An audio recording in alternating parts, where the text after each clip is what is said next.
Bayesianism and frequentism are often characterized as enemies or rivals in some sense. And one of the things we want to talk about, the main thing we want to talk about today is how the two can be used together to improve and augment models built using one or the other. We're particularly going to focus on survival analysis, and we think this is very important and generally relevant to a lot of people, because estimating time to events is something that is ubiquitous. At Market Invoice, we've used it. We use it in our risk processes. We use it to estimate probability of companies defaulting at some time in the future. We're also looking and applying it to improving marketing conversion. So things like medical trials, customer lifetime value, risk of company going bust, time for a customer to convert, time for a tree to fruit, time for a cow to sit down. It's a particularly interesting study that someone had done. Predicting when items go out of stock. I think there's a talk tomorrow using survival analysis for exactly this. Survival analysis techniques basically give you a better handle on these problems. There aren't really any other methods that you can use on this kind of data.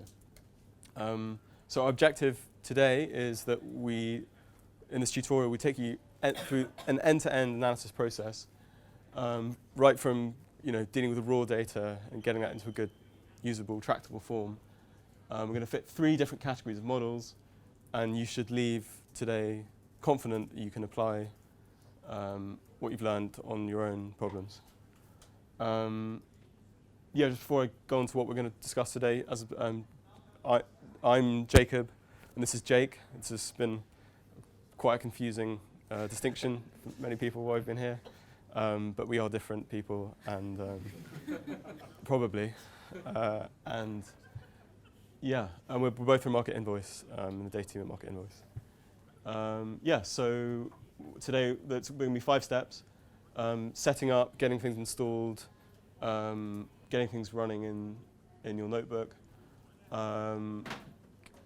cleaning the data, getting it from raw data into something slightly cooked, so we can start to apply models to it. Then we're going to just do the most obvious kind of frequentist naive statistics and maybe see what the problems are there.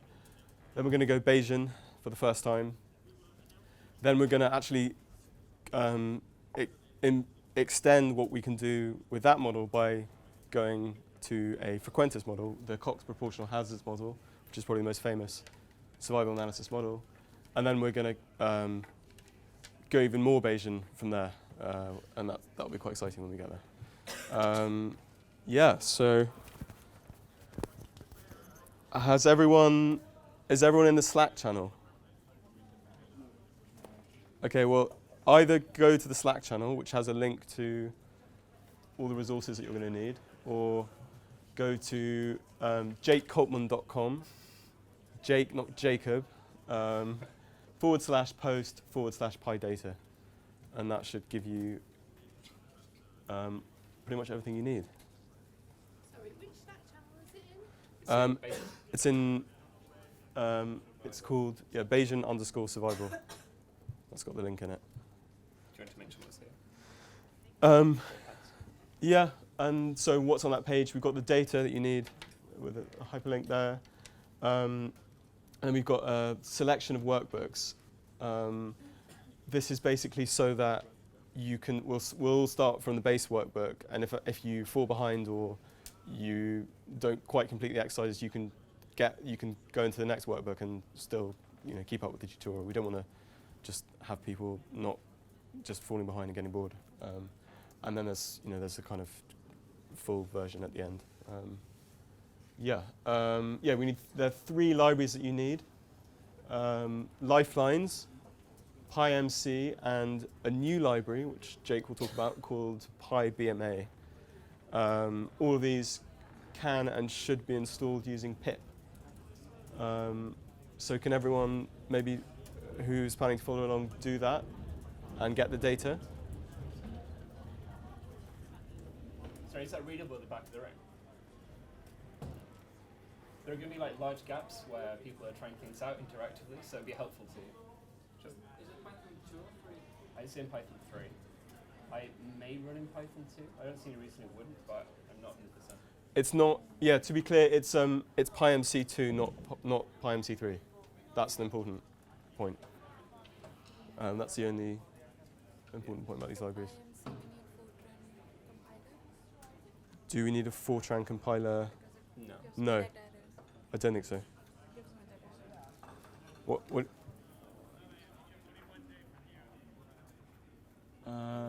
Can you install GCC? That should be necessary. It's just getting this error.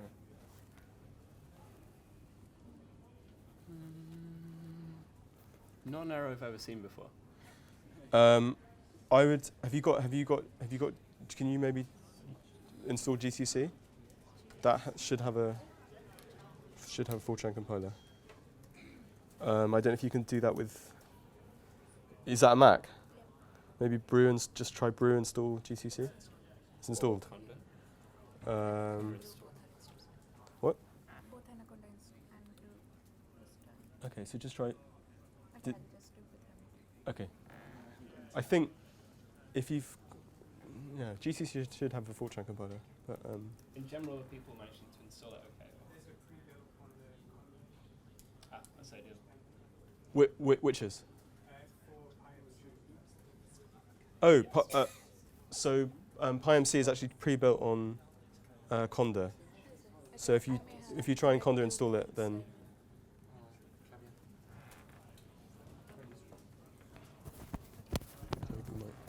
do you want this? Yeah, sure. Plug it in.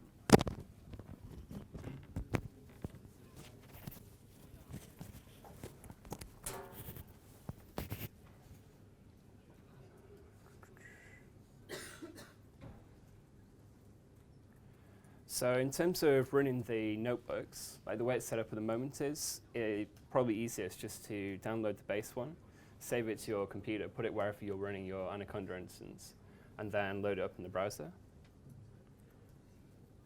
So it should look like this essentially. So you should have on screen pretty much what I have on screen. Are you having any luck with Conda? Great. I mean, the first bit of the presentation won't require PyMC or any of these other libraries because we're going to start on data cleaning. So I guess it kind of makes sense while that's installing that we move on to the next step. There was some debate about whether we wanted to include this data cleaning step. I think it's very important. It's very easy at these presentations to come to see something and then go home and not be able to implement it yourselves. That's explicitly what we don't want. And survival analysis does pose some different problems when you're processing data. You need to do some things differently, you need to be aware of them. The big thing about survival data, which marks it from other types of data, is what's called censoring. If you're looking at user lifetime, for example, you'll see when some users stop using your product, but you won't necessarily see when all of them do. And this causes issues because the ones that you don't see are likely to be the longer lifetimes. So the longer somebody lives, the more likely it is that you won't see them die, essentially. And this causes selection bias if you use traditional techniques. The data set is split to look as much like DCM's path to conversion as possible without being like too tied down into the details. Jake, what's DCM? Good question. DCM is Google's display advertising tool. So we're going to be talking about advertising data. We're going to be talking about people's path to conversion. So when we show someone an advert, how long do we expect it to be until they convert? In the data, each conversion has a unique ID and between 1 and 2 rows. For every individual ID, the first row will be when they see our advert for the first time. And then there's an optional second row for if we see them convert. And that second row, date time, will be the conversion date time. As it is, this is actually pretty unuseful for us to do any analysis on, so we want to kind of pivot this up. So we want to say, for each user, what was their lifetime and whether we saw them die. And that's kind of the first step, to take this raw output text from the website, download it, and turn it into this form here. It'd be really helpful for later on if you convert the age and male and search and brand to ints, because otherwise it'll cause nasty type errors. So yeah, have a go at that. Yeah, it's also worth noting that the end date is this particular date time here, which is useful for observing how long people were a customer or how long they had seen the advert for if they haven't converted. Is everyone clear what they are supposed to be doing now? Yes. Like with the data to save that Mhm. on my own computer, do you have like it's like just downloading and then saving it as a CSV file, I guess? Or Yeah, is that's there fine. So on the website, there's Yeah. the download here. Just right click, save link as. Or I guess don't. Or I guess crash. There you go. It doesn't really matter where that goes, like as long as it's on your computer somewhere you can reference it.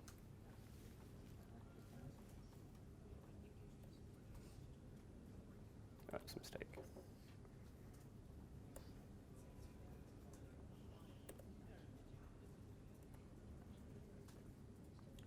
Yeah, if anyone has any questions, I can come around and help.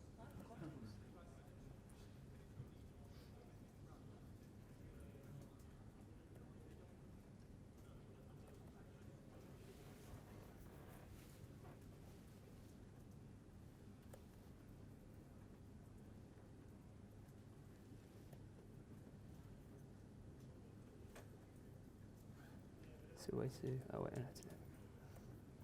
I'm just going to send the file around on Slack in case anyone's having difficulty downloading it from the website.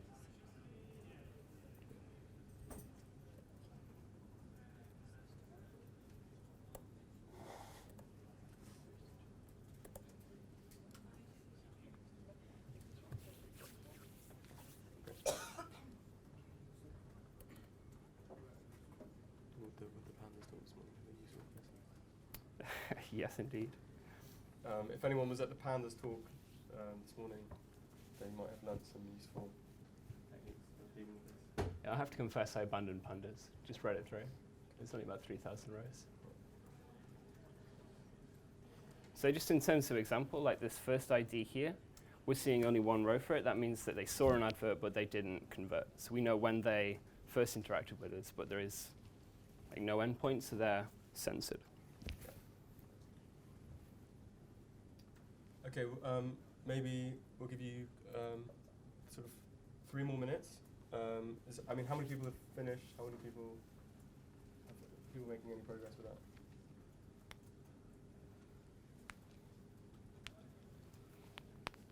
Hi, sorry. Yeah, absolutely. Yeah.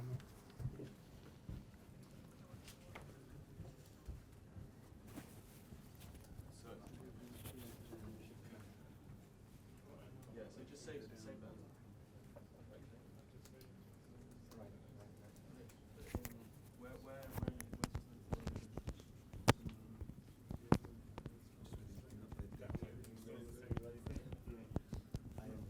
Is it all running now? Just asking what's the next step. So we're trying to, this data on Slack, Okay. if you download it, so we're trying to transform that from like a traditional raw output to something we can use in survival analysis. And it's not crucial to the mission, it's just it's showing that there are like unique considerations. Like it's not a free lunch, so you can just apply your traditional data sources. Okay.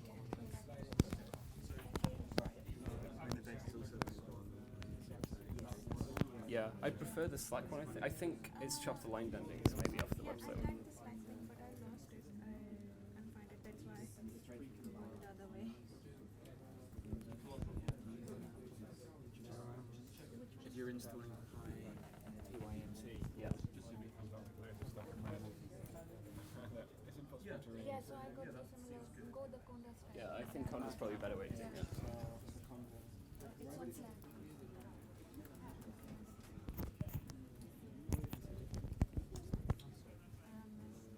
If it makes you feel any better, this is much easier than PyMC3, which we elected not to use because it's impossible to install. So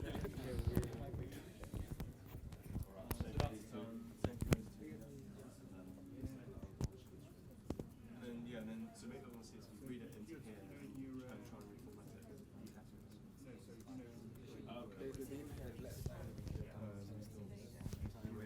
Sorry, it runs so easily on my own computer through that I just assumed that it'd be fairly trivial to install and they. Never found anyone to say it's amazing. Yeah, we had enough trouble getting it just reject onto the screen. Yeah. You have new Psychopgy too. It's like SQL for Redshift for every single Mac. It's different.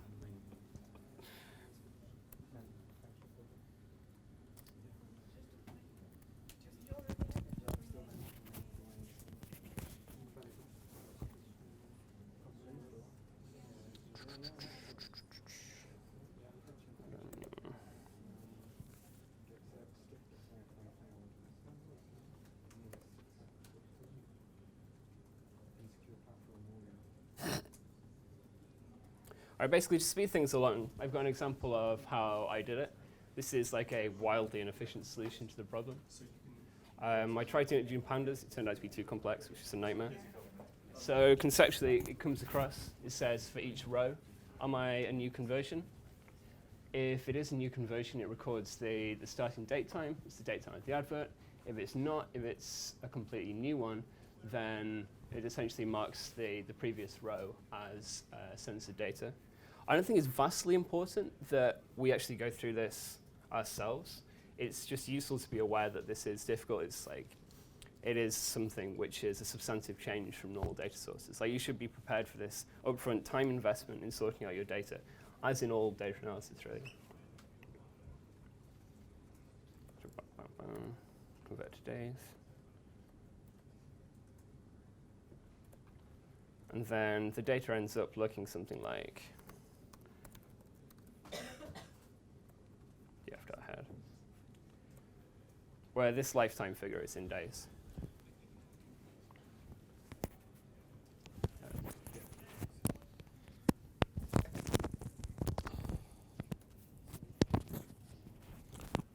Okay, so has everyone, if they haven't done it themselves, have we got to the next version of the notebook? Is that? Yes. So, and if you struggle with this part, and it took me a fair while to do it, you can just catch back up using the second. Wait, one sec.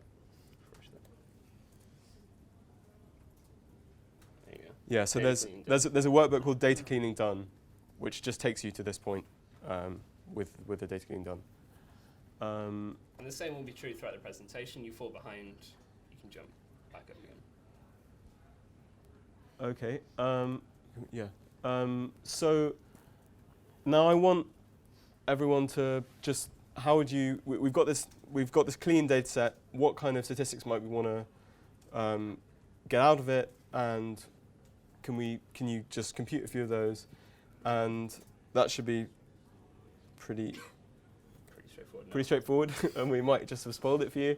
But there we go. Can anyone tell me what this is telling us? And maybe also, I mean, I'm kind of leading you on here, but what isn't this telling us?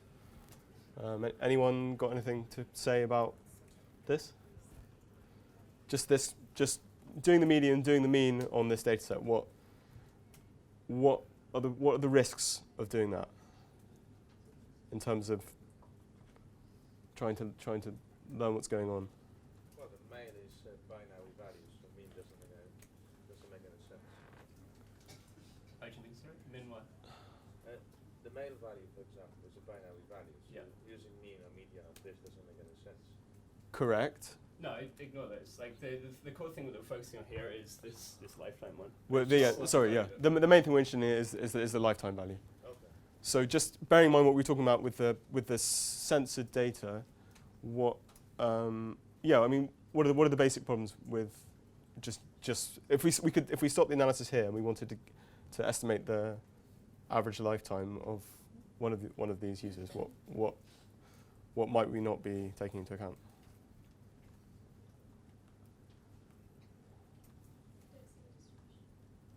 Yeah, that's definitely important. Yeah, we don't see the distribution, and also there's massive selection. Sorry.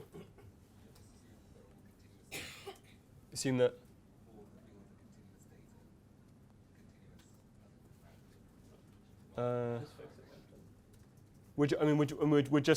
Sorry, and this is a bit misleading. We're only really thinking about estimating the lifetimes here. We just did this on the whole data frame, but the lifetime's what we're thinking about here. Yeah. So the main point is there are two major points. One is this: we've got a real problem with selection bias in our sample, and also these are point estimates. We don't have any. There's the uncertainty in this estimate is completely invisible to us at this point, and that's bad. Because that's bad. So at this point, this is where we're going to first go Bayesian, because going Bayesian allows us to make that uncertainty visible, which is really important.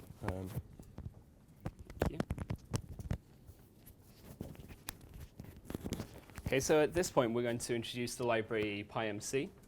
And I think I should also give a shout out to Cam Davidson Pylon, because his work has definitely been a massive inspiration of mine. And also largely, this example is very much copied from his blog post, which you'll find here. I would definitely recommend reading it, and also his book, Bayesian Methods for Hackers. It's good stuff.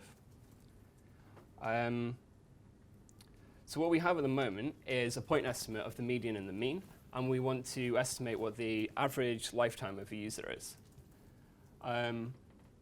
Using traditional techniques, traditional ways of thinking, it's not clear where we go from here. So Bayesianism is a pretty good suggestion.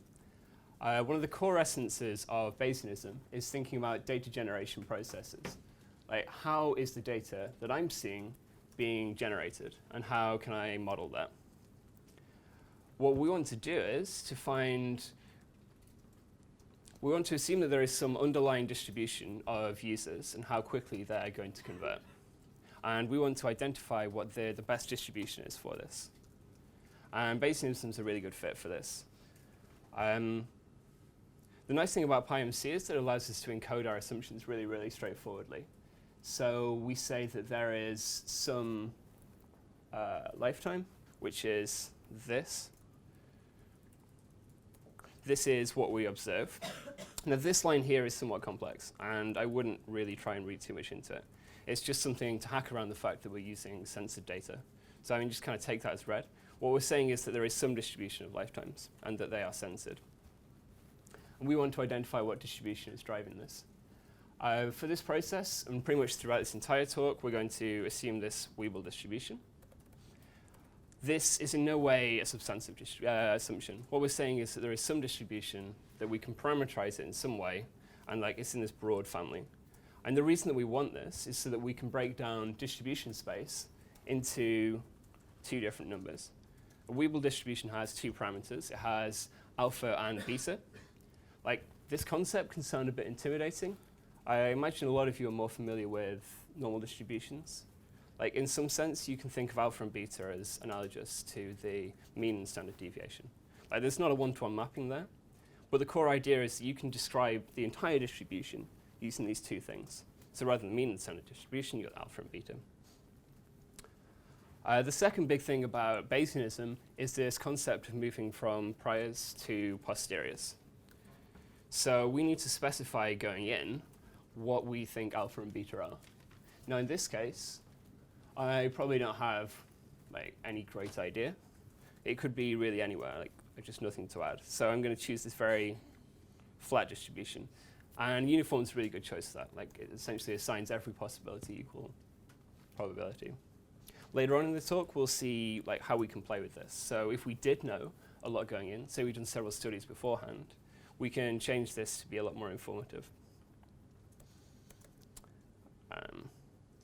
So the final step is, once we've built up this idea, we know that we have a Weibull distribution, we know that there are two parameters, alpha and beta, that we want to estimate. We build up this MC object. Essentially, we just pump in these three parameters, and then we take loads of random guesses of what alpha and beta could be. Now, the actual technology that drives this is quite complex. I've no real intention of going into it now. It's a really beautiful piece of theory, but like all you kind of need to know is that we're taking random samples and we're getting closer and closer to what the most likely distribution is. So, I mean, in some sense, it's similar to like gradient descent, where you're moving from areas of low probability to areas of high probability. Every guess that we make gets us closer to this true ideal distribution. So this is obviously like a completely faked example. How many of you have now got PyMC installed? All right, that is a lot better than I thought it was going to be 5 minutes ago. When you have run MCMC in terms of actually getting the output, there are two really nice functions. Thankfully, and this is an absolute lifesaver, you can use this matplot, I guess method, parameter, to plot the distribution. And you can also get the trace. What the trace is the history of all the guesses that we've made. So if we guess 1, we guess 2, we guess 4, we guess 5, that'll give you a list of those. It's kind of useful for seeing the overall values. I mean, you'll see that yourselves as we go through. All right, so we're going to hand back over to you, because this is supposed to be interactive. The first question is to take this, where we've generated this data, like as a toy example, and replace it with the data that we have processed and cleaned, or that you've just taken from the website, if that didn't happen. So, I mean, the main things are to replace this and to get the sensor variable, this variable here.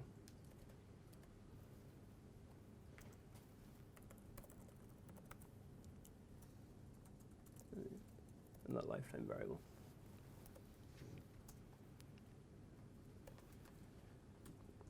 Can people read the code on the screen? Okay. Well, I mean, also everyone's got notebooks, right? But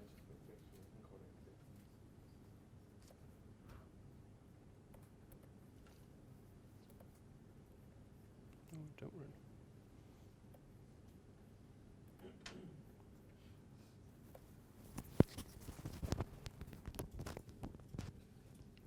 This might be a good moment for us to go around and help people. yeah, so just raise your hand if you would like a hand with this. Or not. But yeah, we've got a bit of time to do this now. Ah, that looks like it's running. Perfect. Sweet.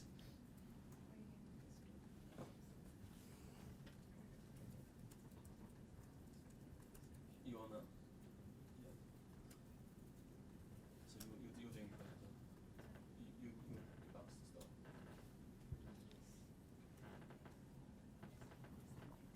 Okay, so we have this data. Go. So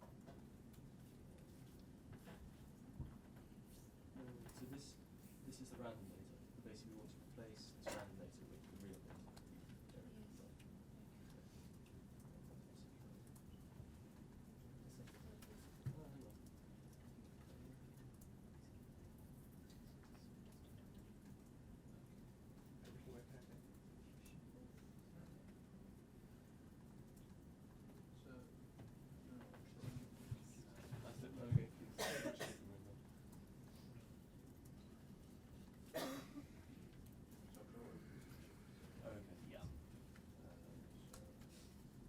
This now we've got this data frame.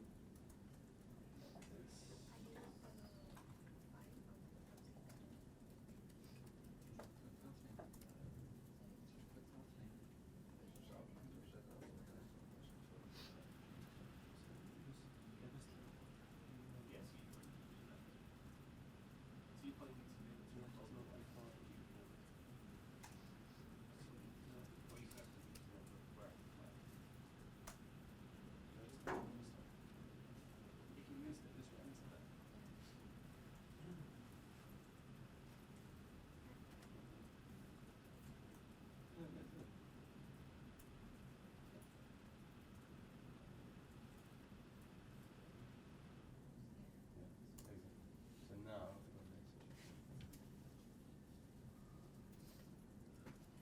okay, perfect. So now you've got the data frame.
How are people getting on with that? Is anyone stuck on anything major? I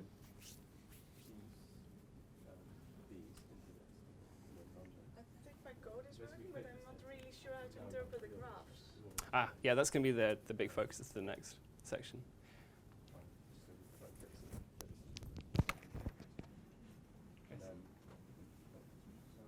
This is the example, and then I replace lifetime with lead lifetime. I'm not sure what the birth was or what I can.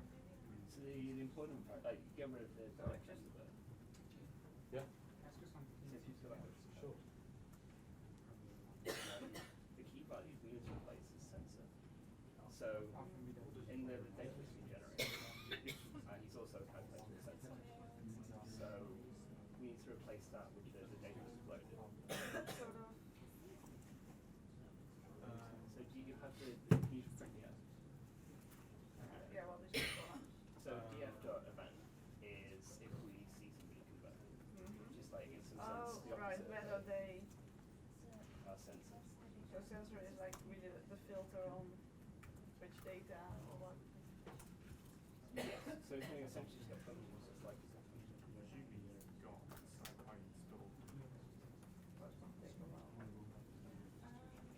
yeah, I mean if it's running slowly you can reduce the samples.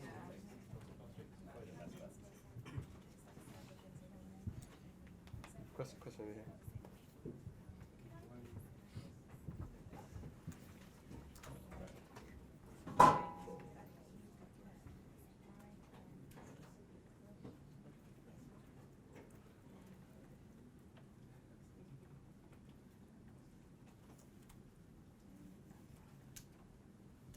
have Lifeline installed?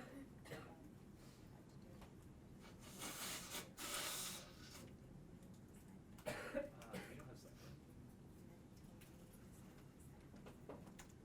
Yes, Cypher is a nightmare to install. Okay.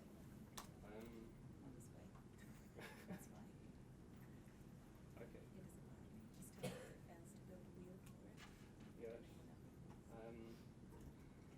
Do you have Conjure installed? It might be easier to do it that way. I don't know. Just give that a go. Let's see how it works. If you did press double I, you interrupted them. Like I reduced it to 5,000 and 8,000 and much faster. Just like press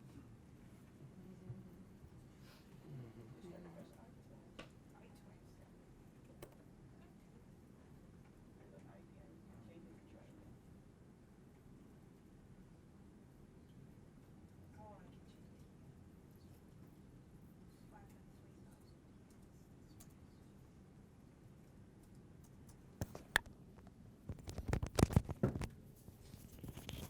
Okay, so to speed things along a bit, probably worth like showing our code for this. It's probably worth trying to hack it together so that it works on your computer as well, pending the fact you have the installations correctly. Because I mean, this is pretty much the foundation of how to run Bayesian models. So looking at the original code we had last time, what's relevant is this sensor, which you can think of as essentially the inverse of an event. Something censored if we didn't see the event. And we want to get a list of whether or not each person was censored. So we take the event, and we essentially convert it into this 0 or 1. And then the only other real change that you have to make to that example code is to sub in what was lifetime into this data frame. So we're now using our data and we're using our sensor information. The rest of it is just going to run chaff and noise.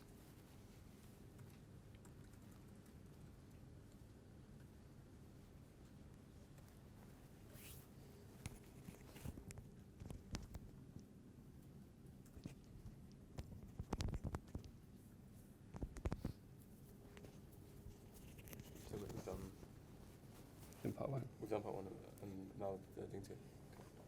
Well, trying to get one more to work.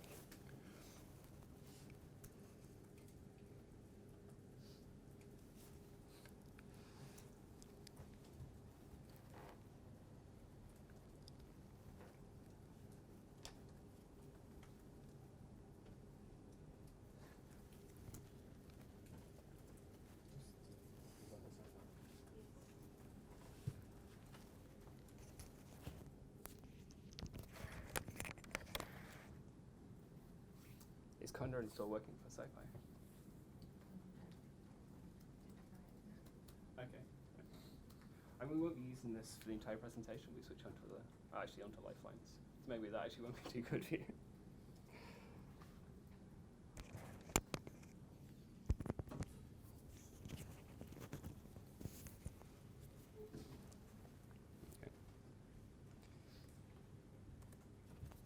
Is this working for people? Are people at this kind of stage?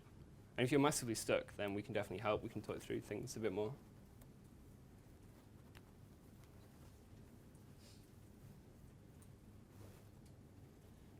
I'm brainstorming now. That's what?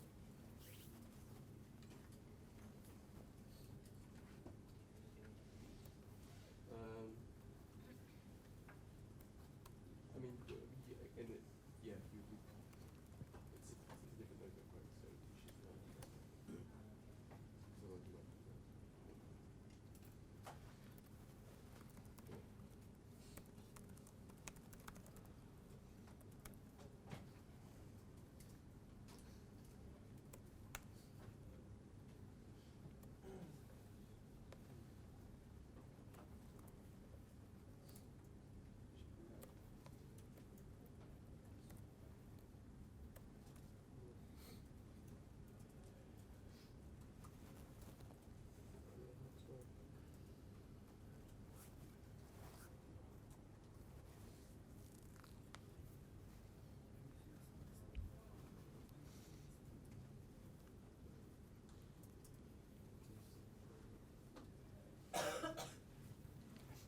All right, so if you have got that successfully to run, what you should have is this MC object, which you can do trace and alpha on. This alpha is derived from the name that we gave it here. So if I'd call this Jake, call this Coltman, then in the trace, I'd refer to the first variable, which is alpha by Jake, and the second one by Coltman.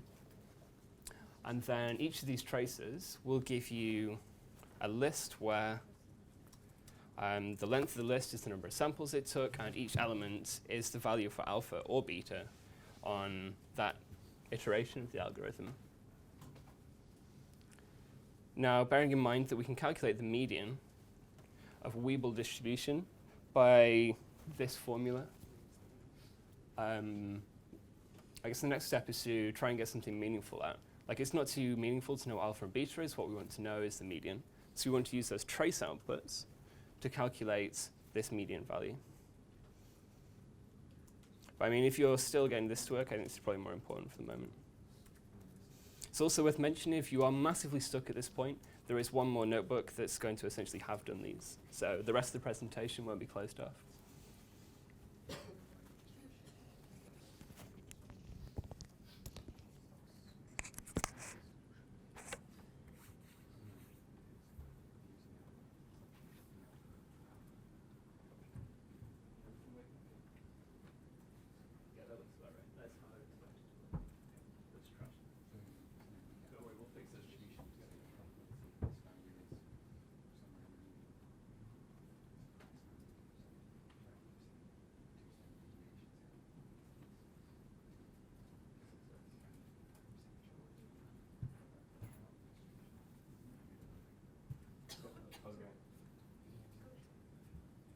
Got this bit to work.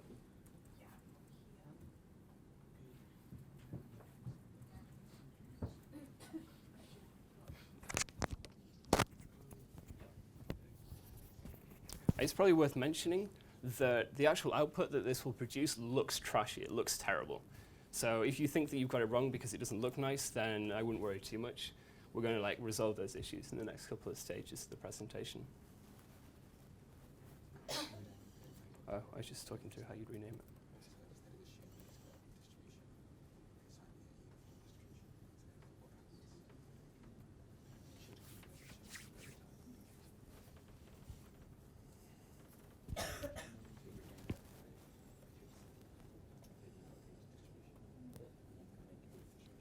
What are you up to? I'm just trying to. We're here, basically. Yeah. We're here.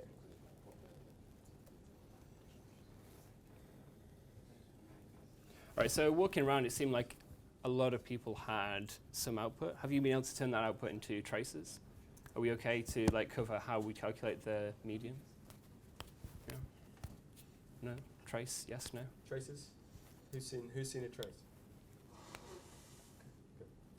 Not a bad rate of return.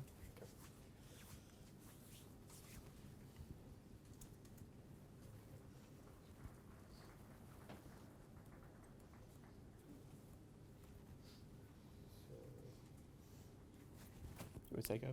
Oh no, I think we need to get to the next section. All right, so just to keep things moving, calculating the median is nowhere near as difficult as it sounds or looks.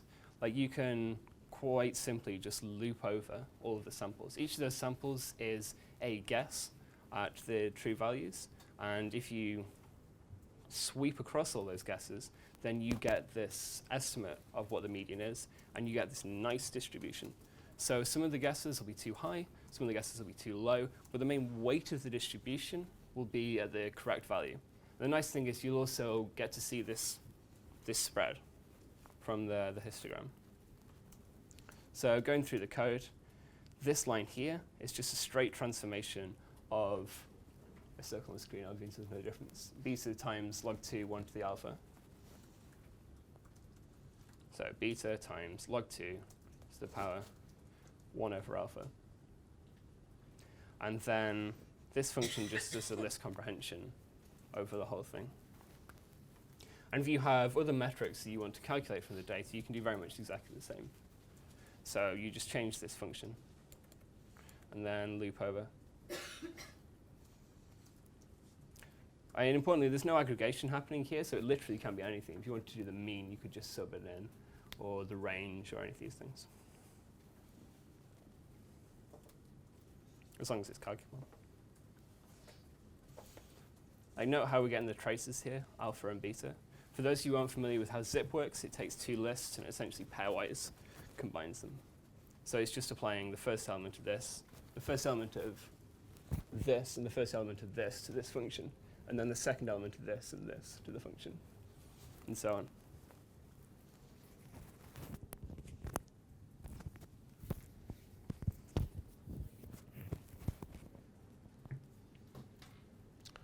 Okay, next part of this section. Yeah, so try adjusting the number of samples for burning and thinning. Can anyone tell me what either burning or thinning or both are in this context? Okay, well, so burning, you can think of we're taking all of these samples and it's converging towards the correct value. If we burn some of those samples, we basically cut them out, and that's a useful thing to do. Thinning. It's worth mentioning how it looks in people's diagrams. So this thing is real peaks. Have we got the diagram here that we can show them the Maybe not. I'm not sure how the context you're in. I see what you mean. Yeah, that's the problem. So how would you okay. Yeah, if people have got plotting libraries running, this is easier to see visually. But yeah, where's the parameter that we can change? Where's the burn parameter? It's on a different notebook, but Yeah, there we go. Yeah, sorry. So if you just pass these into the sample method here, that's how you adjust the parameters. Thinning is basically designed to reduce autocorrelation, and it. I mean, how would you describe how it does that? It's basically. I can't speak without the microphone. Okay. Thanks. So the problem that you'll have seen with your diagrams, if you've run them, In the bottom left, you have this autocorrelation diagram, which shows how correlated all of our guesses are together. So the way that MCMC works is it moves around neighborhoods of the probability distribution. So each guess will inherently be close to the guesses it's already made. And this is really bad if we want to estimate the convergence, because we're not moving across the whole distribution very rapidly. So there's a lot less information from each sample. What thinning does is just says, if I'm correlated with something that went just before me, then throw that thing away and keep only every 20th sample. So you essentially get rid of this autocorrelation because they're not going to be correlated to 20 time periods, realistically. So with burn, 1,000, Yeah. it's cutting out 1,000 of your results. Yeah, the first 1,000. Oh, okay. But what if you wanted it to take out 1,000 randomly? You can do that as well. And you could do that. That wouldn't necessarily be very useful. The reason you want burners, because you're looking for the point of convergence. And when you start, you can start anywhere. And it takes a while. Like, are you familiar with gradient descent? Gradient descent. Okay, so I mean, the general idea is you're moving from low probability to high probability. Yeah. And you could start in like real dead water territory. And the path to getting to high probability isn't particularly useful. Like if you drop somewhere else, you'd have a different path. And that's like the opposite of convergence. So if you just get rid of that initial bit, then exactly. So for those of you who have this running, definitely try and play with burn and thin. Like, I think it's nice to start with very low values for both of them and see how ramping it affects. Like, you want as low values for these as possible. Like, realistically, you don't want to be throwing away every 20th, every 19 out of 20 samples. So if you can keep that lower, then it's better. So you just need to kind of play the parameters. So the autocorrelation graph, Mm-hmm. One left. Is there like a rule of thumb to say that looks pretty bad? So the question is, like, what's a good amount of autocorrelation? What's a bad amount of autocorrelation? And to be honest, I just keep it at 20 because that nukes autocorrelation as an issue. I mean, whatever you feel comfortable with. So what are you setting to 20? The thin parameter here. Okay, sorry. So that says I'm only interested in every 20th sample. And that will just destroy them. Yeah. And these models are so simple that the computer can just smash them out. If you're running something a bit more complex, it'd be more of a dilemma. So it's measuring the correlation of the samples.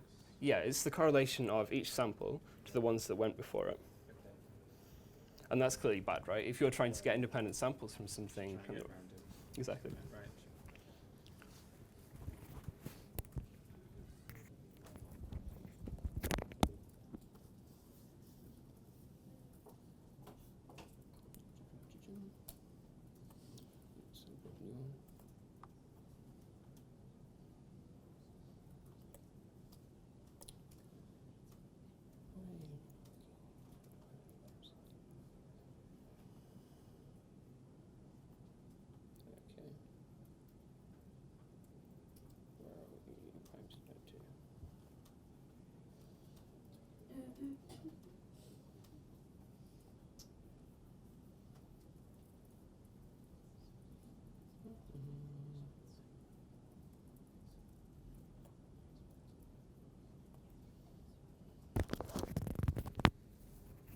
So jumping ahead in my little notebooks schedule, and if you're stuck or behind, then I definitely encourage you to do the same. Remember, you can open different versions of the presentation at the website. So if you're way behind, I'd recommend installing PyMC Done 2, which is where we're currently at in the presentation.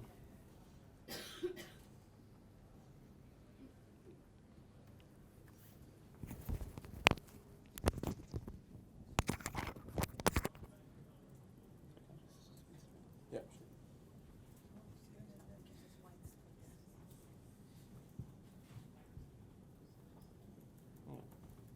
That's very cold. Cool. Cold coffee is not enjoyable.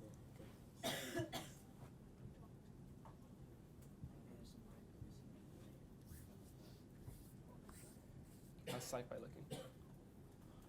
Not handy.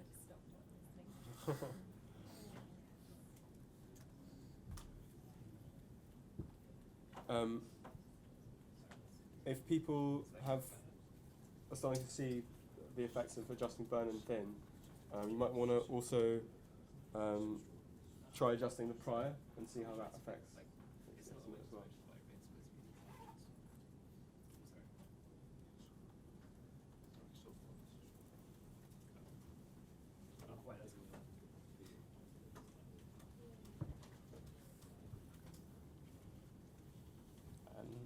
Timeline-wise, do you think it's probably a good moment to Yeah, put? probably can move next thing.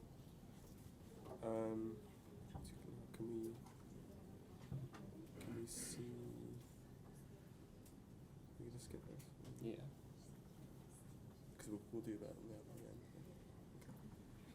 end. Got the mic.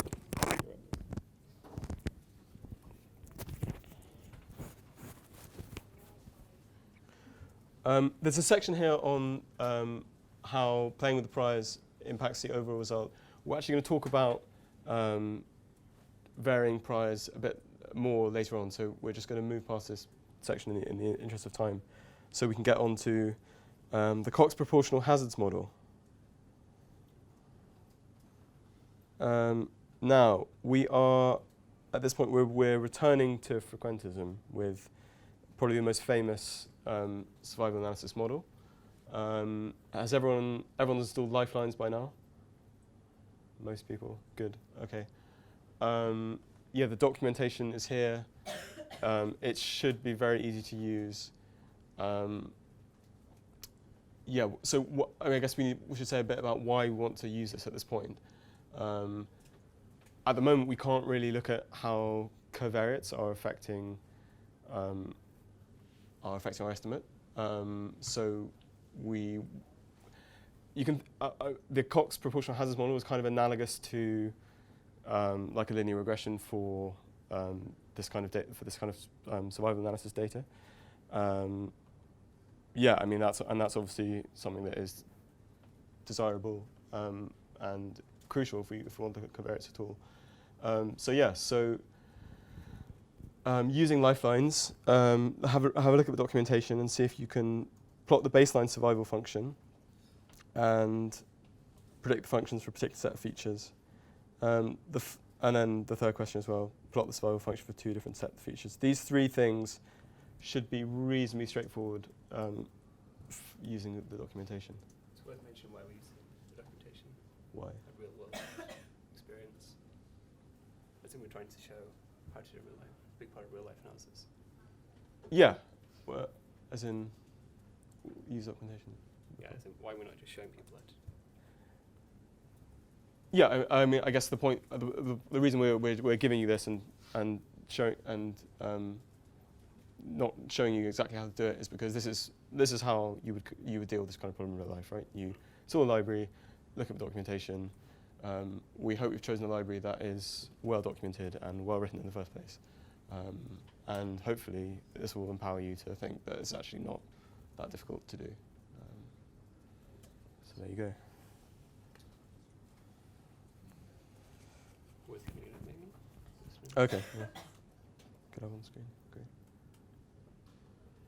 So the relevant session is going to be survival regression, really.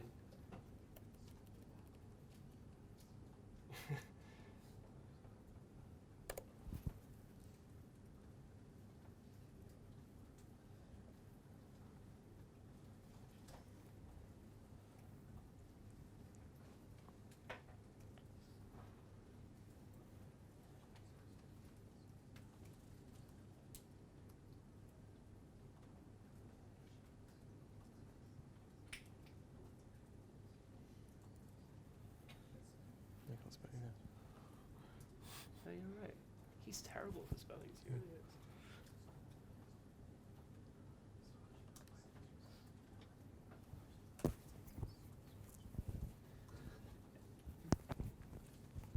If anyone has any questions, just raise your hand and we'll come around.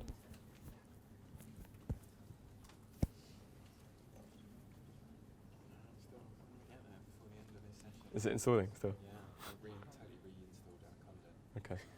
If it makes you feel any better, in the process of creating this, I had to do exactly the same thing. Following in the footsteps of greatness. Yeah.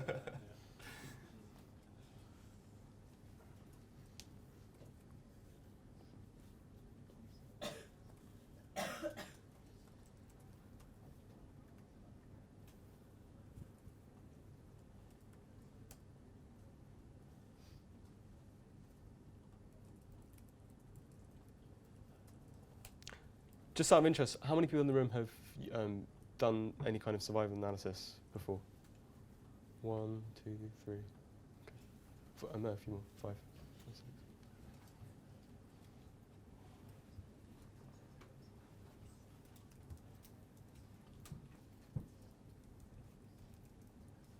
And for what it's worth, the main things to be changing here are the data set, the lifetime column, and the event column there. Yeah.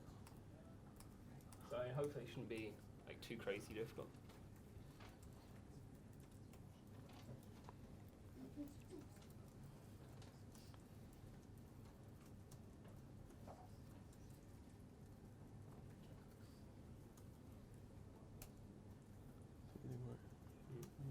Maybe 3, 4 minutes. We've got like half an hour. So Well, we've got 15 minutes, so 1, 2 questions. Okay. So what wrap up in sort of 2 minutes? I mean, can I just pound this and hit the last point? Yeah. Okay.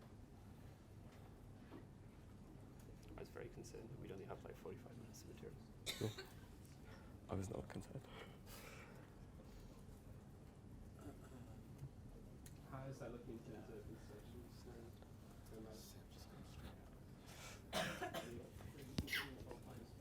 No, this is a completely different module. So we've left IMC behind. This is completely different module.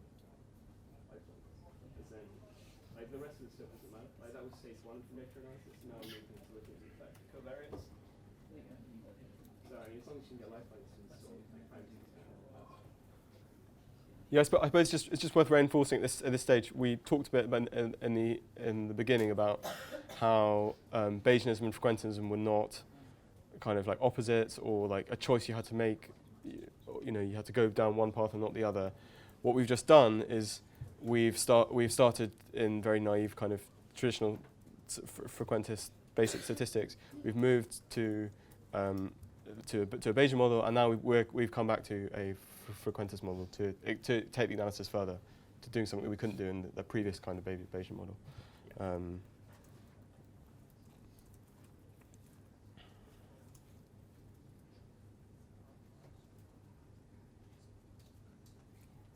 Which one is it? You've got into open a new one now. So you go to home. Then Coxton new. Coxton, yeah. Okay, has anyone got a summary statistics table? Yes, that's one hand. One hand. Okay, that's a result, I think. Is there a problem importing the module, installing the module, or making the changes to the documentation? Which is here.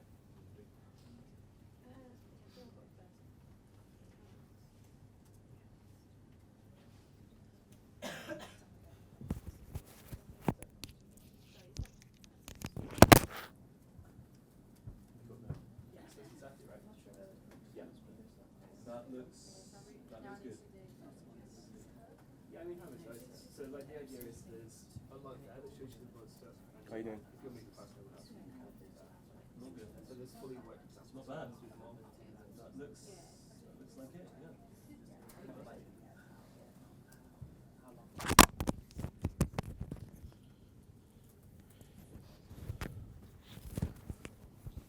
Okay, I think it looks like quite a few people have got some of the statistics now. Just one thing I want to say about these, if I can find the right. Oh dear. Which one is it? Coxton, right? That's a new. Coxton, yeah. Well, that'd be pretty much identical.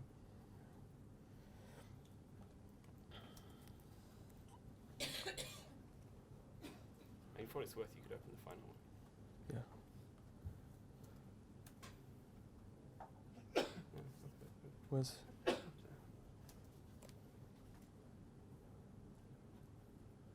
Yeah. So this here is the answer. If we run this. Oh, Yeah, you need to import it from the top. okay. So right at the top. Okay. So let's start with the top. You also need to reload the data. How do I think just run the first 3 nodes. Yeah. It's gonna look crazy, but it's fine. I wouldn't run all the MCMC. Okay. Right, let's get this.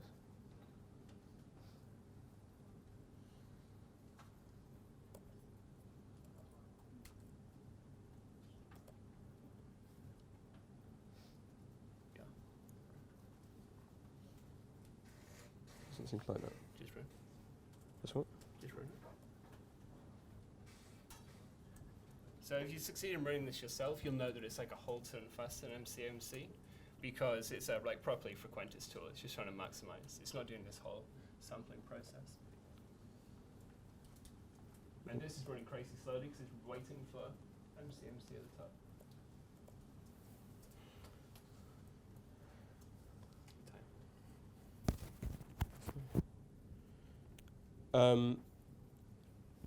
Can anyone who's got the? Oh, you should just try and get. Can we get up the table somehow? And once it runs, run. Okay. And if you want, we can reset the count. If No, it's I not think good. it's fine. As long as it is running. Straight back. Register. Yeah, save send. Okay, that's fine.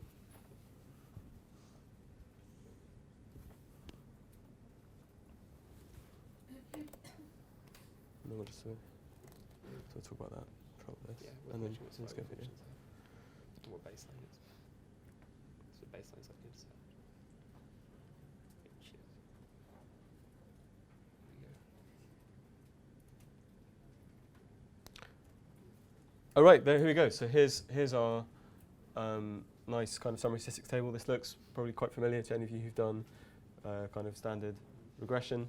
The only important thing to note is that you probably would use not the first column but the second exponential function coefficients, because that means they all come out positive. Yeah, that is the right one. And then if we go, we're just going to skip to the next.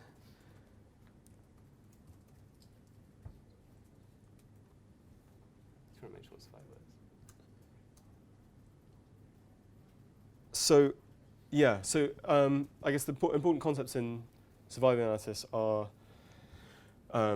the hazard rate and the survival function. And these, you can think of these as kind of, one is I mean, how would you? I was going to say. They're very complexly related. Okay, very, very complexly related, fine. But the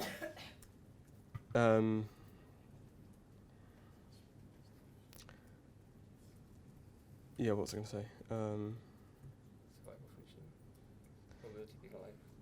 Yeah. So the survival function is the probability of being alive at the time, the point in time t, basically. Yeah, it's essentially the inverse of the cumulative hazard function. So if the survival function is 1, then you're guaranteed to be alive. If it's 0.5, then you have a 50% chance of being dead. And if it's 0, you're definitely dead. You have 0% chance of being alive.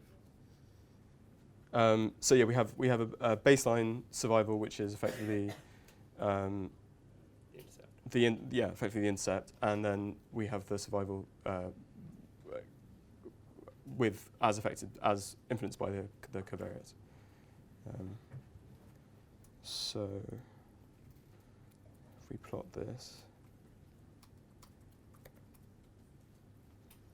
yeah, and you can see how much faster this is. Let's just plot it. And this.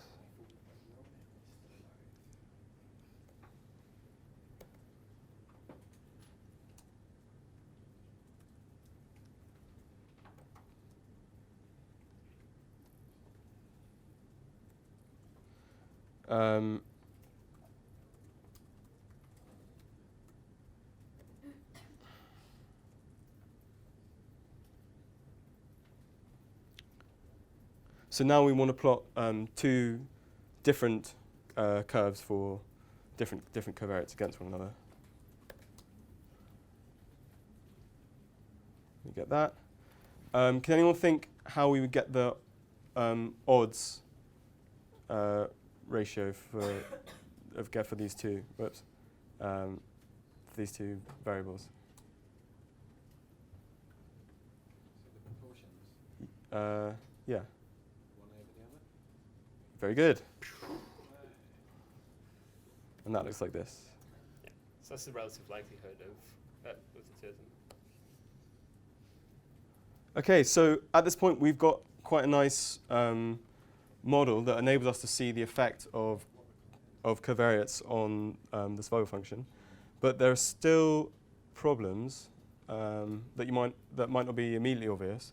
But the fundamental problem that we're going to think about now is model uncertainty, and this is something that a lot of traditional statistical techniques just don't even consider at all. And Jake has been doing some interesting work on this. And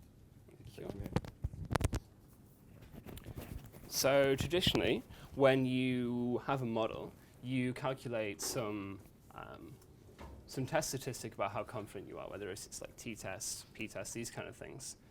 And to do that, you use the standard deviations of the coefficients in your model. The problem is that this only takes into account the error conditional on the model being correct.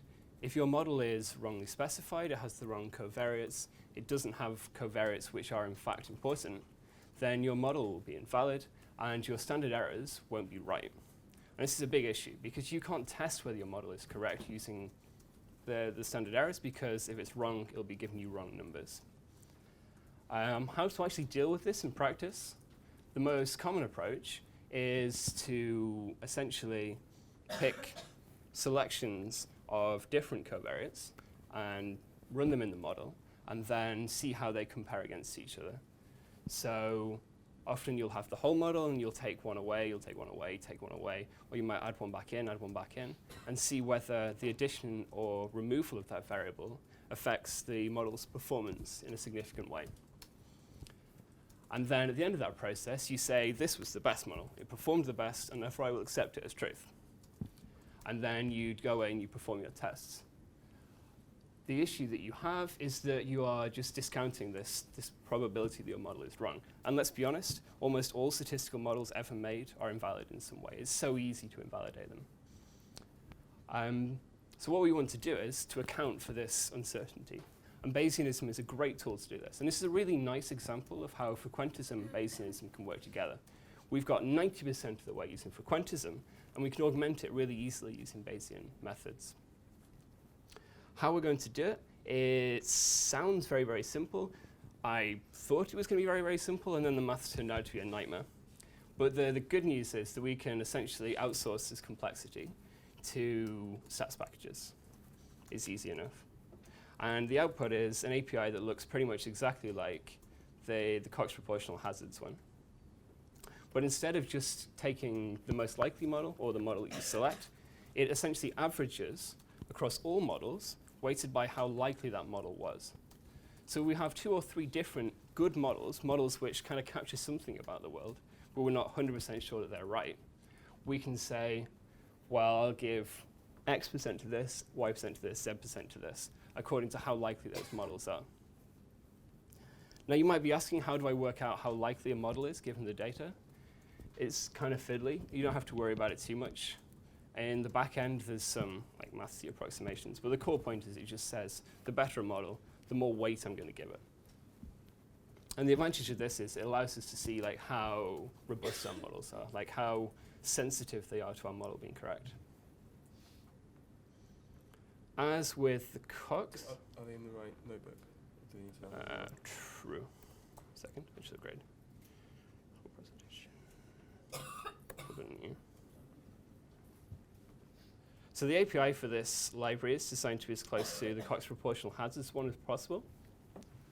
In fact, in the absolute extreme case, where I said there is only one model that I consider to be even vaguely plausible, then it essentially is the Cox model. Because you can think of that weighted average. You have one model which has probability 1. All the other models have probability 0. When I do that weighted average, I'm just going to get back that one model.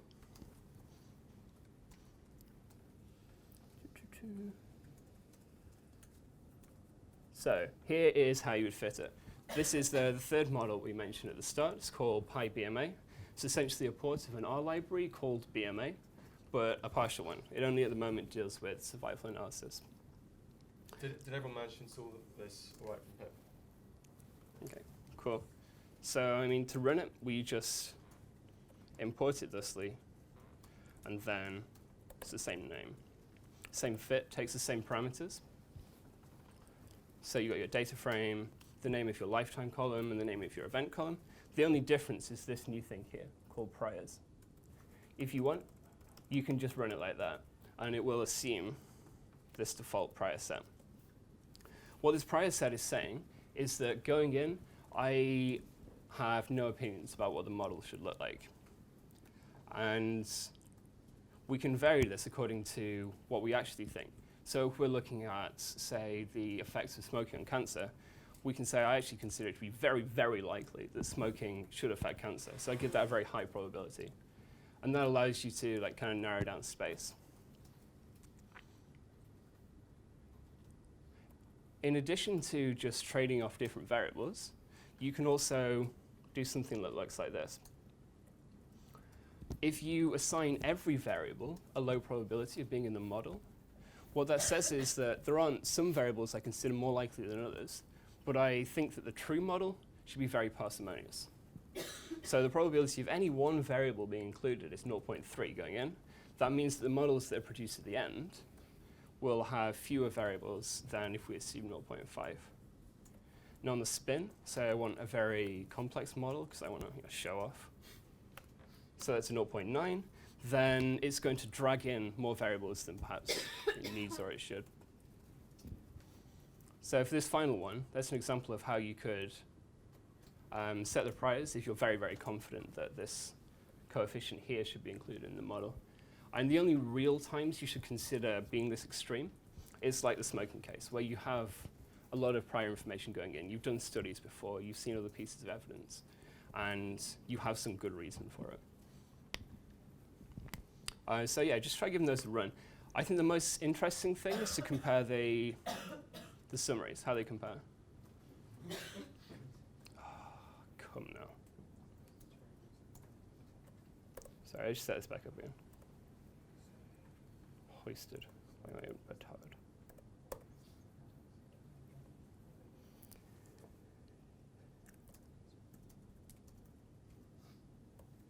So what we'd like to see is that the values coming out of here are very, very close to what came out of the original Cox model.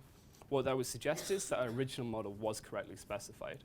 It would be a massive red flag if the results coming out of this looked different from the results that came out of the Cox model. What that would suggest is that that model was very, very dependent upon the selection. It's not very robust to changes. And at that point, it's kind of up for grabs how you proceed. I personally think that these are more meaningful things to report. Like another approach might be just use that as a red flag, go back to the Cox proportional hazard model and like rethink what you're doing. All right, so give that a go. Hopefully that shouldn't be too hard.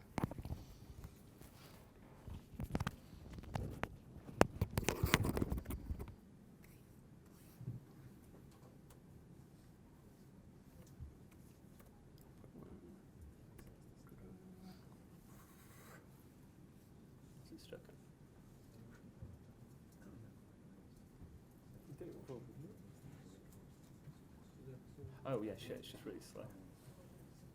Oh, because it's patient. Yeah. So that's one of the things we've learned today.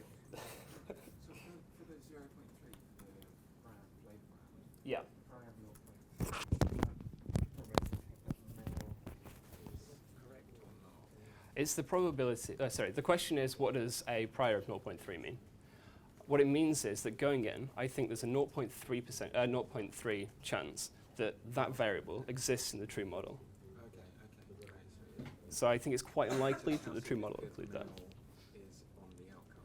No, not quite. So it can be included in the true model and not very significant.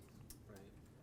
Or, well, yeah, that's the only case. So like, it's not a measure of the significance or the importance of the variable, it's just whether or No, not it's it in exists in the true model. So as we sample through, whether the proportion that they exist in the model as we sample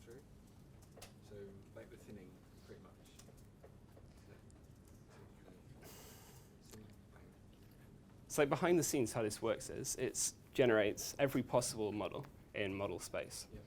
And then it works out what the probability of that model is. Yeah. And then you've got that, and then you can combine it with your prior. So if I say this has a 50% chance of being true, but you tell me that it's not a good type of model Yeah. because it contains male, Right. then I'll downweight what I think it is. Okay.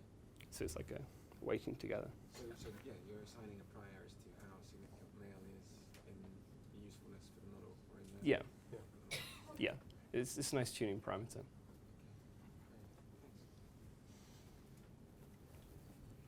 I mean, ideally, again, it shouldn't be too sensitive to that. If your results are very sensitive to your priors, that's like another massive red flag moment. So you did like feature selection, feature importance separately. Mhm. Did you use those to scale your variables going into this?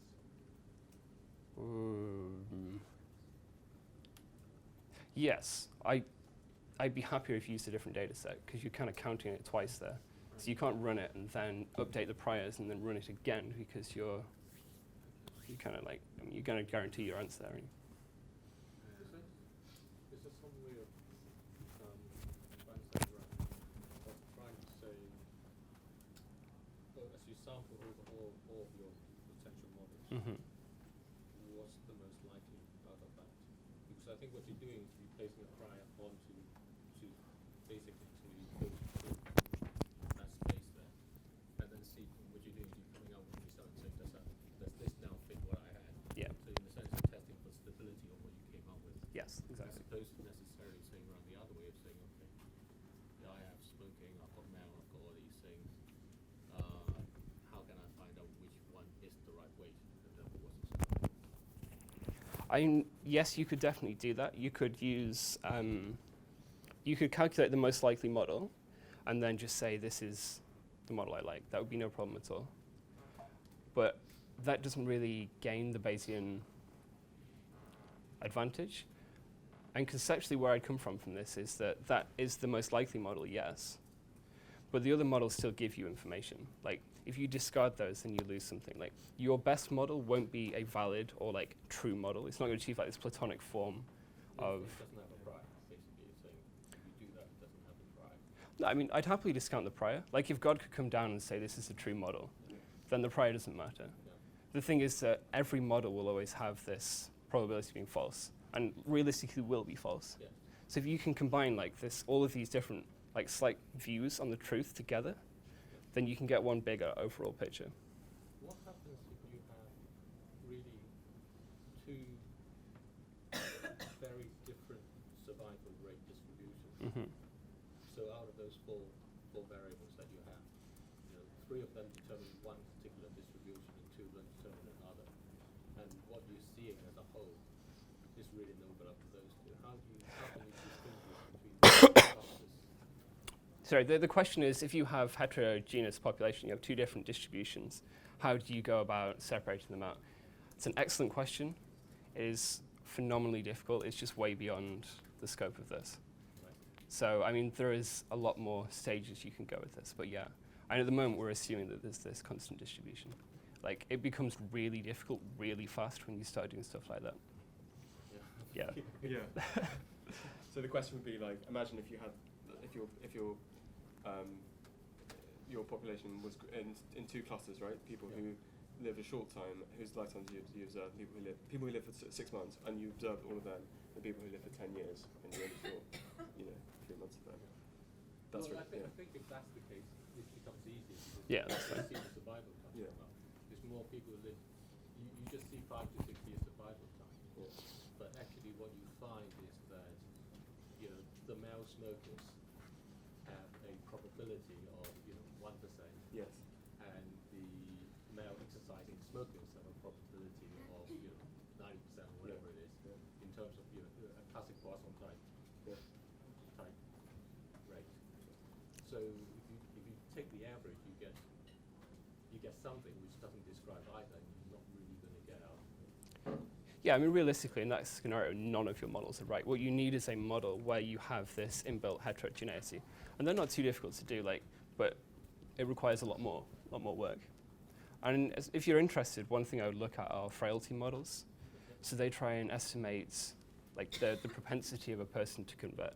So like these hidden other factors that we can't really see. Yeah. So it's quite similar to, say, a fixed effects model. Okay.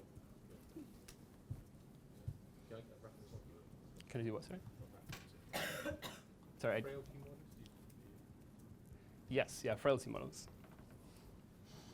I mean, if you're interested in more resources, I have like a whole ton, so I can send you like Yeah. a wide variety of I things. mean, we can put it up on the site, right? Yeah, exactly. I mean, there's a lot of kind of links to papers and further reading that will be up on the site after this. Yeah, so everything we kind of brushed over is done in more detail there. Apart from the PyMC stuff, because the PyMC documentation is just... So, yeah, I'd recommend that instead. All right. I mean, our screens and I think our recording and probably the microphone have all died. So that's an event that we have observed.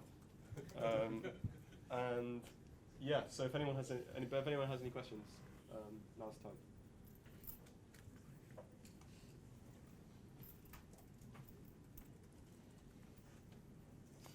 I mean, I think we fielded a lot of questions during the presentation. Yeah. So there's a huge amount of material that's behind this that you, in time and attention, we haven't gone into, but that all exists. And just contact us or head to Jake's website, and that'll be there. Thanks very much.